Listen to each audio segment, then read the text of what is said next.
성부와 성자와 성령의 이름으로 아멘. 주님, 성령의 빛으로 저의 눈을 여시어 주님의 길을 보게 하시고 저희 귀를 여시어 말씀을 듣게 하소서. 아멘. 성부와 성자와 성령의 이름으로 아멘. 솔로몬의 업적. 솔로몬은 20해 동안 주님의 집과 자기 집을 짓고 나서 히람에게서 받은 성읍들을 재건하고 거기에 이스라엘 자손들을 살게 하였다. 솔로몬은 또 하마초바로 가서 그곳을 점령하였다. 그리고 광야에 있는 타드모르와 하맛에 세운 양곡 저장 성읍들을 모두 재건하였다. 그는 또 위벳 호론과 아레벳 호론의 성벽을 쌓고 성문과 빗장들을 달아 요새 성읍으로 세웠다. 또 솔로몬은 바알락과 자기의 모든 양곡 저장 성읍, 모든 병거대 주둔 성읍과 기병대 주둔 성읍을 세웠다. 그 밖에도 솔로몬은 예루살렘과 레바논을 비롯하여 자기가 다스리는 온 영토 안에 세우고 싶어 하던 것을 다 세웠다. 이스라엘 출신이 아닌 히타이트족, 아모리족, 프리즈족, 히위족, 여부스족 가운데에서 살아남은 모든 백성, 곧 이스라엘 자손들이 전멸시키지 않아서 이 땅에 살아남은 사람들의 자손들을 솔로몬이 노역에 동원시켰다. 그들은 오늘날까지도 마찬가지이다. 그러나 솔로몬은 이스라엘 자손들 가운데에서는 아무도 노예로 삼아 자기의 일을 시키지 않았다. 그들은 군사와 장수와 군관, 그리고 병거대와 가마대의 장수들이 되어야 했기 때문이다. 또 솔로몬 임금의 지방관들로서 백성을 관리하던 250명이었다. 솔로몬은 파라오의 딸이 살집을 짓고 그 여자를 다윗성에서 그리로 데리고 올라갔다. 그는 이스라엘 임금 다윗의 집을 비롯하여 주님의 궤를 모셔드린 곳은 거룩하니 내 아내가 거기에 살아서는 안 된다 하고 생각한 것이다. 그때 솔로몬은 하나님의 집 현관 앞에 세운 주님의 제단 위에서 주님께 번제물을 바쳤다. 그는 안식일과 초하룻날의 해마다 맞는 새 축일, 곧 무교절과 주간절과 초막절의 모세의 계명에 따라 정해진 그날의 번제물을 바쳤다. 그리고 그는 자기 아버지 다윗이 정한 법대로 조를 짜서 사제들을 봉직하게 하고 레위인들에게도 그 사책에 따라 그 직책에 따라 날마다 찬양하는 일과 사제들을 시중드는 일을 하게 하였다. 문지기들도 조를 짜서 문마다 배치시켰다. 하느님의 사람 다윗이 그렇게 명령해 두었던 것이다. 그리하여 사제들과 레위인들은 창고 관리에 이르기까지 온갖 일과 관련하여 임금이 내린 명령에서 하나도 벗어나지 않았다. 이렇게 솔로몬의 일은 주님의 집 기초를 놓는 날부터 마무리할 때까지 모두 잘 진행되어 주님의 집이 마침내 완성되었다. 솔로몬의 무역활동. 솔로몬이 에돔 땅의 바닷가 에츠온 게베르와 엘라스로 갔다. 그때 히람이 자기 종들을 시켜 상선대와 바다에 익숙한 종들을 솔로몬에게 보내니 그들이 솔로몬의 종들과 함께 오피르로 가서 금 450탈렌트를 실어와 솔로몬 임금에게 바쳤다. 스바 여왕이 솔로몬을 찾아오다. 스바 여왕이 솔로몬의 명성을 듣고 까다로운 문제로 솔로몬을 시험해 보려고 예루살렘에 왔다. 여왕은 많은 수행원을 거느리고 향료와 많은 금과 보석을 낙타에 싣고 왔다. 여왕은 솔로몬에게 와서 마음속에 품고 있던 것을 모두 물어보았다. 솔로몬은 여왕의 물음에 다 대답하였다. 솔로몬이 몰라서 여왕에게 대답하지 못한 것은 하나도 없었다. 스바 여왕은 솔로몬의 지혜를 지켜보고 그가 지은 집을 보았다. 또 식탁에 오르는 음식과 신하들이 앉은 모습, 시종들이 시중 드는 모습과 그들의 복장, 헌작 시종들과 그들의 복장, 그리고 주님의 집에서 드리는 번제물을 보고 넋을 잃었다. 여왕이 임금에게 말하였다. 내가 임금님의 업적과 지혜에 관하여 내 나라에 들은 소문은 과연 사실이군요. 내가 여기에 오기 전까지는 그 소문을 믿지 않았는데 이제 직접 보니 내가 전해 들은 것은 임금님의 그 큰 지혜의 절반에도 미치지 못합니다. 임금님은 내가 소문으로 듣던 것보다 훨씬 더 뛰어나십니다. 임금님의 부하들이야말로 행복합니다. 언제나 임금님 앞에 서서 임금님의 지혜를 듣는 이 신하들이야말로 행복합니다. 주 임금님의 하느님께서 임금님이 마음에 드시어 하느님을 위하여 임금님을 그분의 어자에 올려놓으셨으니 주 임금님의 하느님께서는 찬미 받으시기를 빕니다. 임금님의 하느님께서는 이스라엘을 사랑하셔서 그들을 영원히 굳게 세우시려고 임금님을 그들의 임금으로 세워 공정과 정의를 실천하게 하셨습니다. 그러고 나서 여왕은 금 120탈렌트와 아주 많은 향료와 보석을 임금에게 주었다. 스바 여왕이 솔로몬 임금에게 준 것만큼 많은 향료는 다시 없었다. 오피르에서 금을 실어 오던 히람의 종들과 솔로몬의 종들도 자단나무와 보석을 실어왔다. 임금은 이 자단나무로 주님의 집과 왕궁의 층계를 만들고 노래하는 이들이 쓸 비파와 수금도 만들었다. 그와 같은 자단 목재는 일찍이 유다 땅에서 본 적이 없었다.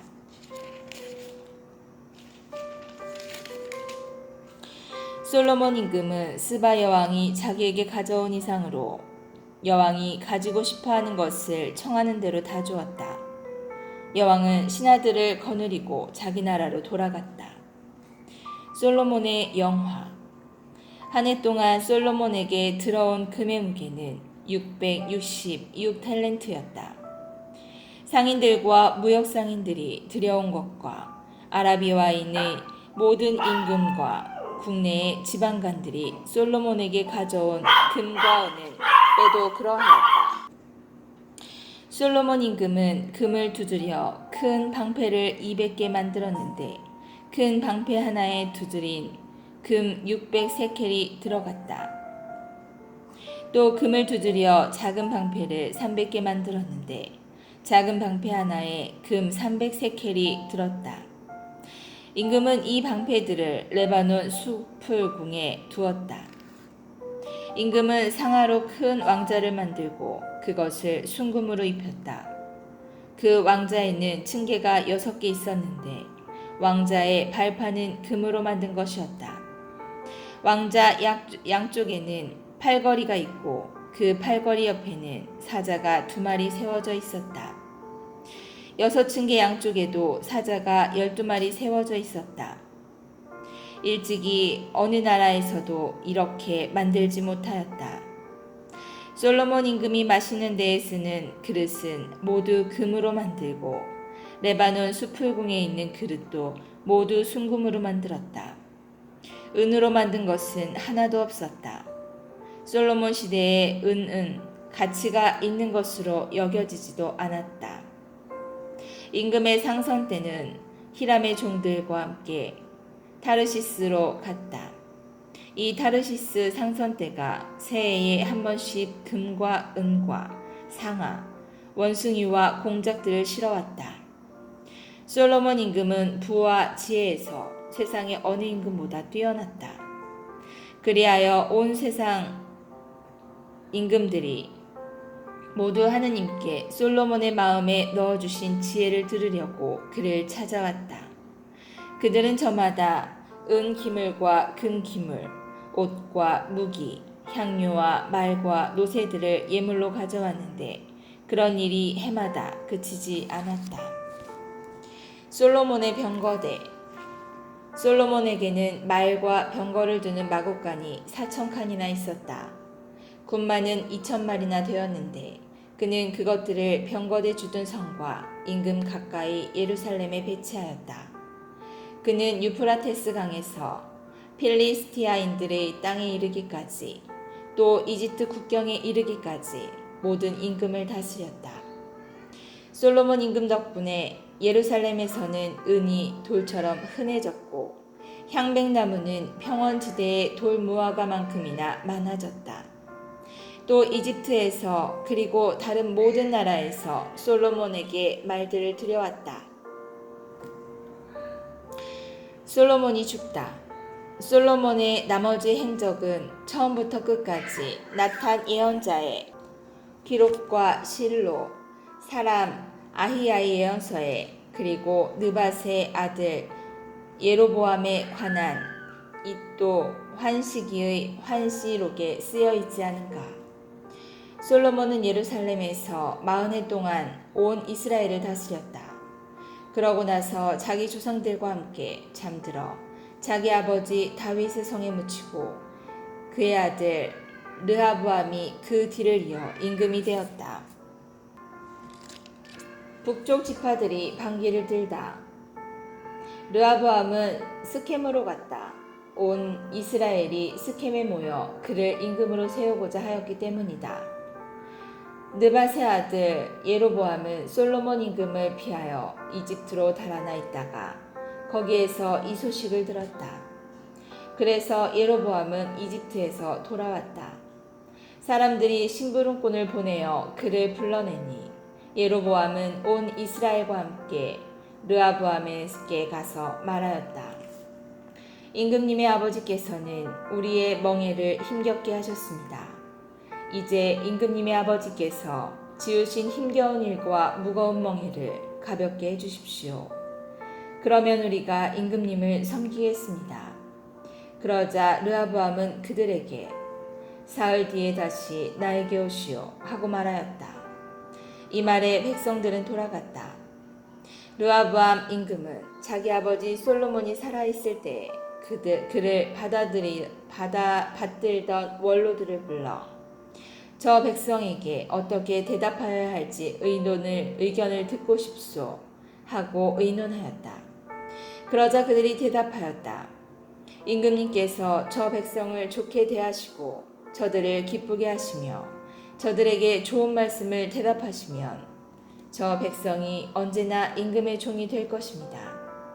그러나 임금은 원로들이 내놓은 의견을 버리고 그 대신 자기와 함께 자란 젊은이들로서 자기를 받드는 자들과 의논하면서 그들에게 물었다.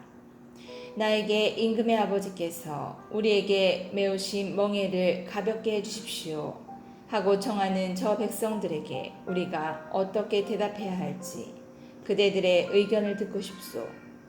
그러자 임금과 함께 자란 젊은이들이 대답하였다.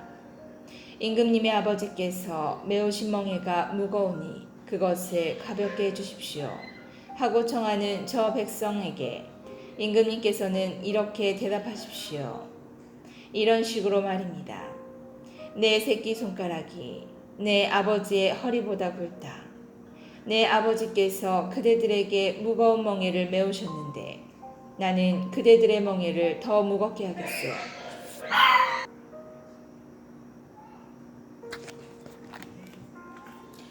내 아버지께서는 그대들을 가축 채찍으로 징벌하셨지만 나는 갈고리 채찍으로 할 것이요. 임금이 사흘 뒤에 다시 오라고 이른 대로 예로보암은 온 백성과 함께 사흘째 되는 날에 르하브암에게 갔다. 르하브암 임금은 원로들의 의견을 버리고 그들에게 거칠게 대답하였다. 그는 젊은이들의 의견대로 그들에게 말하였다. 내 아버지께서 그대들의 멍에를 무겁게 하셨는데 나는 그것을 더 힘겹게 하겠소. 내 아버지께서는 그대들을 가축 채찍으로 징벌하셨지만 나는 갈고리 채찍으로 할 것이요. 임금이 이처럼 백성의 말을 들어주지 않는 것은 하느님께서 이를 그렇게 돌리셨기 때문이다. 주님께서는 실로 사람 하이야를 통하여 느밧의 아들 예로보암에게 하신 말씀을 이루시려고 이를 그렇게 하신 것이다. 임금이 자기들의 말을 들어주지 않자 온 이스라엘은 임금에게 대답하였다. 우리가 다윗에게서 얻을 몫이 무엇이냐? 이사이의 아들에게서는 받을 상속 재산이 없다. 이스라엘아, 저마다 자기 천막으로 돌아가라. 다윗아, 이제 내 집안이나 돌보아라. 그러고 나서 이스라엘은 모두 자기 천막으로 돌아갔다. 그러나 유다의 성읍들에 살고 있는 이스라엘 자손들은 르호보암이 다스리게 되었다. 르호보암 임금이 부역 감독 하도람을 보내자 이스라엘 자손들은 돌을 던져 그를 죽여버렸다. 그러자 르호보암 임금은 서둘러 병거에 올라타고 예루살렘으로 도망쳤다. 이렇게 이스라엘은 다윗 집안에 반역하여 오늘에 이르렀다. 남과 북이 갈라지다. 르호보암은 예루살렘으로 돌아와 유다와 베냐민 집안에 동원령을 내려 정병 18만을 모았다. 이스라엘과 싸워 르호보암의 왕권을 되찾으려는 것이다. 그러나 하느님의 사람 스마야에게 주님의 말씀이 내렸다. 유다 임금 솔로몬의 아들 르호보암과 유다와 베냐민이 있는 온 이스라엘에게 말하여라. 주님이 이렇게 말한다. 너희 형제들에게 올라가 그들과 싸워서는 안 된다. 저마다 집으로 돌아가라. 이렇게 된 것은 나의 뜻이다. 그러자 그들은 주님의 말씀을 듣고 예로보암을 치러 가지 않고 돌아섰다. 르호보암이 요새를 만들다. 르호보암은 예루살렘에 살면서 유다의 요새 성읍들을 세웠다. 그가 세운 성읍들은 베들레헴, 에탐, 트코와 베추르, 스코, 아둘람, 갓, 마레사, 지프, 아도라임, 라키스, 아제카, 초르아, 아얄론, 헤브론이다. 그곳들이 그가 유다와 베냐민을 세운 요새 성읍이다. 그는 요새들을 튼튼하게 만든 다음 거기에 지휘관들을 배치하고 양식과 기름과 포도주를 저장해 두었다. 또 그 모든 성읍에 큰 방패와 창을 갖추어 놓고 그곳들을 매우 튼튼하게 만들었다. 그래서 유다와 베냐민이 그의 지배 아래 남게 되었다. 사제들과 레위인들이 르호보암에게 오다. 온 이스라엘에 있던 사제들과 레위인들이 저마다 살던 고장을 모두 버리고 르호보암에 넘어왔다. 레위인들은 목초지와 소유지를 버리고 유다와 예루살렘으로 왔다. 예로보암이 자기 아들들과 함께 그들의 주님의 사제직에서 내쫓고 산당들을 위하여 그리고 염소, 귀신과 자기가 만든 송아지들을 위하여 직접 사제들을 세웠기 때문이다. 그리고 이스라엘의 모든 지파 가운데에서 주 이스라엘의 하느님을 찾기로 결심한 사람들이 레위인들을 따라 예루살렘으로 와서 저희 조상들의 하느님이신 주님께 희생 제물을 바쳤다. 그렇게 하여 그들이 새해 동안 유다 왕국을 튼튼하게 하고 솔로몬의 아들 르호보암을 뒷받침하게 되었다. 르호보암이 다윗과 솔로몬의 길을 따라 걸은 것이 새해 동안이었기 때문이다. 르호보암의 가족. 르호보암은 마할랏을 아내로 맞았다. 마할랏은 다윗의 아들 여리무시 이사이의 아들 옐리압의 딸 아비하일에게서 낳은 딸이다. 마할랏이 르호보암에게 낳아준 아들은 여우스, 스마르야, 자함이다. 르호보암은 마할랏 다음으로 다시 이비살롬의 딸 마아카를 아내로 맞았는데 마아카는 그에게 아비야, 아타이, 지자, 슬로밋을 낳아주었다. 르호보암은 아내 18명과 소실 60명을 거느리고 아들 28과 딸 60명을 두었지만 아비살롬의 딸 마아카를 어떤 아내보다 소실보다 더 사랑하였다. 르호보암은 마아카의 아들 아비야를 임금으로 만들려고 그를 형제들 가운데에서 으뜸으로 첫자리에 세웠다. 르하밤은 슬기롭게 일을 처리하여 여러 아들에게 유다와 베냐민 온 지역과 모든 요새 성읍을 나누어 맡긴 다음 양식을 넉넉하게 대주고 아내도 많이 구해주었다. 성부와 성자와 성령의 이름으로 아멘. 주님, 저희가 성경을 생명의 말씀으로 믿고 기도하며 살고 선포하게 하시어 언제나 성령 안에서 평화와 기쁨을 누리게 하소서. 아멘. 성부와 성자와 성령의 이름으로 아멘.